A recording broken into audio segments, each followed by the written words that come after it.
Hi, welcome to Namastride. My name is Dana, and in this video I'm going to talk about my 10 favorite post-run recovery stretches. And these stretches incorporate all of the muscle groups from head to toe. So as a runner or any athlete, it's important to make sure you're incorporating your entire body. I primarily run, so the focus is typically on your legs, but you're using your shoulders, your chest, your core, your arms. So we want to make sure after we run, we're giving the entire body a little attention and love. So we'll start with our shoulders, and you can stand in a mountain pose, feet hip width apart, belly in tight, standing up nice and tall, making sure you're not arching through the spine, but standing straight. We're going to take our hands and clasp them at the base of the spine. If this is hard to do, you can take a strap, or if you have a towel, and use that to make it so you have a little bit of space in between your hands. So we'll take if you can do it, clasp right at the base of your spine, and then squeeze your shoulder blades together, looking up. Remember to breathe in and out through the nose. You can hold for as long as you like. If this is one that feels really good today, hold it for a long time. Take one more breath in. And then now we're going to move to our lower back. And so you can keep your arms where they are, and we'll start to hinge forward, coming into a forward fold, making sure you're hinging at the hips and connecting the torso and the thighs. To add more of a shoulder stretch, you can let your arms start to come forward and feeling gravity pull your body down. Let your head hang, maybe shake no, nod yes. You can keep your arms at the base of your spine if you'd like, or if you have blocks, you can grab those and let them help bring the ground closer to you.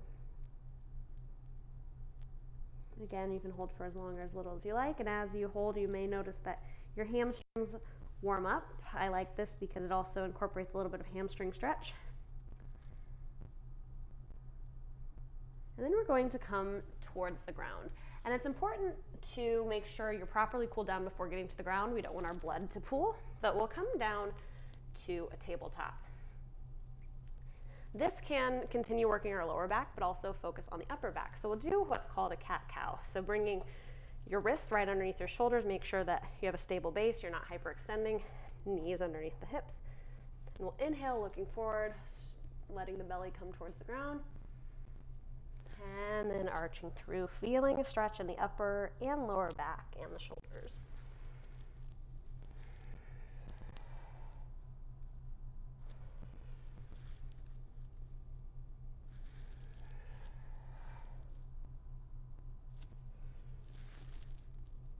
You can also move side to side,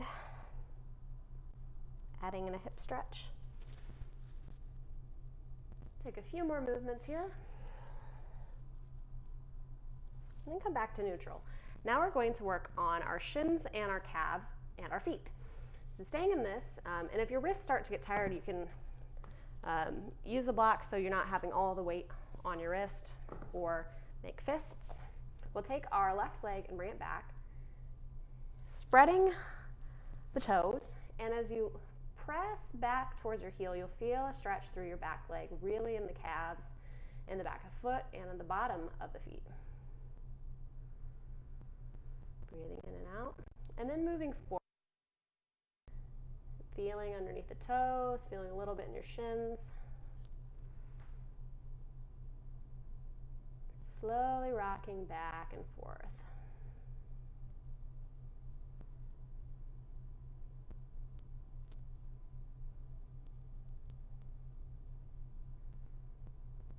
And then coming back to center, we'll do this on the other side.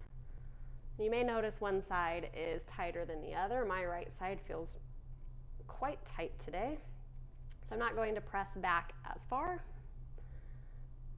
Just make sure that you're always listening to your body.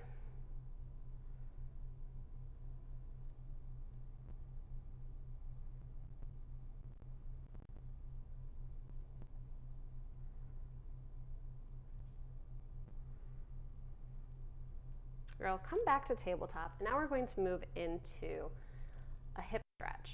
so from here, we can bring one leg long and one leg forward, coming into a pigeon pose, making sure your hips stay square. I keep my heel right underneath my foot. You may be able to walk it out some, but we want to make sure we're not hurting our knees. And then come down. I like to just rest my forehead right on the mat and relax into it, feeling a deep hip stretch. And this is important. Like I said, we start out standing up after a workout and allow our bodies to cool off before we come down to the ground, sitting and laying down, to make sure that we don't let blood pool, we don't get dizzy. And as you cool down with these stretches, these are really great to let your mind and body relax. You can hold as long or as little as you'd like. One more deep breath in. Bringing the hands underneath the shoulders, we're going to press up and then switch to the other side.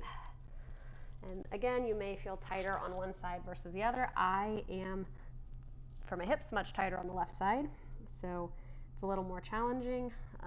You can use the blocks to help bring the ground a little closer to you. But let yourself relax into the pose. If you have a pillow or a bolster, you can use that too to relax, even putting it underneath your body. Breathing in and out through the nose.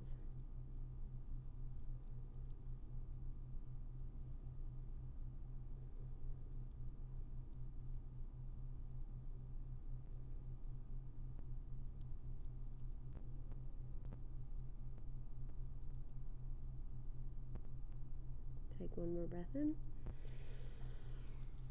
And we're going to move the blocks if you have them. Place the hands under the shoulders. And then bring that leg back, and we'll come all the way down to the mat on our bellies. Now we're going to get a quad stretch. So you can start by just taking one leg, resting one cheek on the ground, and stretching through the quad, making sure that your knee is in line with your hip. It's not coming out to the side.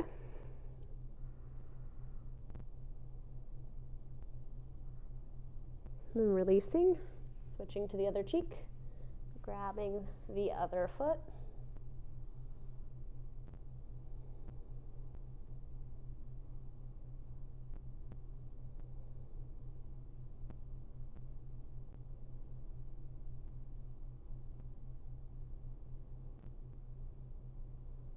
And coming back, and you can also do both at the same time. Maybe resting your forehead on the mat.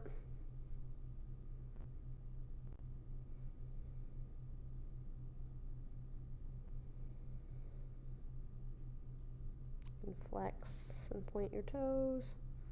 Take one more breath and release. We're going to push up and then come around onto our back for the last couple of stretches. If you want to get a little core work, you can use your abs to get you down to the floor. And we're going to work on our hamstrings and our ankles. And so if you have a strap, you may want to use it. You can start bending one leg, bringing the other leg straight. If this feels okay, you can straighten this leg. You can grab your leg either above or below the knee, or take the strap and place it under your foot. So you feel the hamstring stretch. You might feel the calf and shin stretch again, but also feeling through the ankle. You can move your ankles side to side, up and down, just getting some mobility and stretching through there. Maybe pointing your toe for a little bit and flexing it.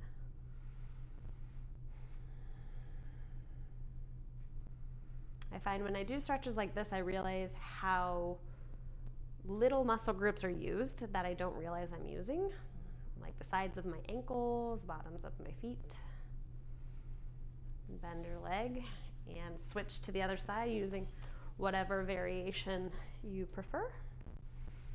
Bringing the leg up straight, making sure you're not hyperextending through the knee, that there's a slight bend in there. If you're hypermobile, which means that you're probably really flexible, that's one thing I always caution, is making sure that you're not hyperextending. Even though it feels good, it can lead to tears. Also, if you are double jointed like me, certain stretches, my joints will go farther than they're supposed to, so I have to really make sure that I'm watching that too. When you feel like you've gotten a good stretch throughout your body, you can remove the strap and come down into a final resting pose. And this after a run or whatever workout activity you're doing always feels really nice. Closing your eyes, letting your body lay heavy against the mat, returning to normal breathing. You can have your palms up or down. Down is a sign of grounding. Up is a sign of openness, receiving. Maybe do the one that you didn't default to, because that might be a sign that that's what your body needs. And then let your mind and your body relax. And you can lay here for as long as you'd like. Sometimes after a long run, it just feels really good to just be still.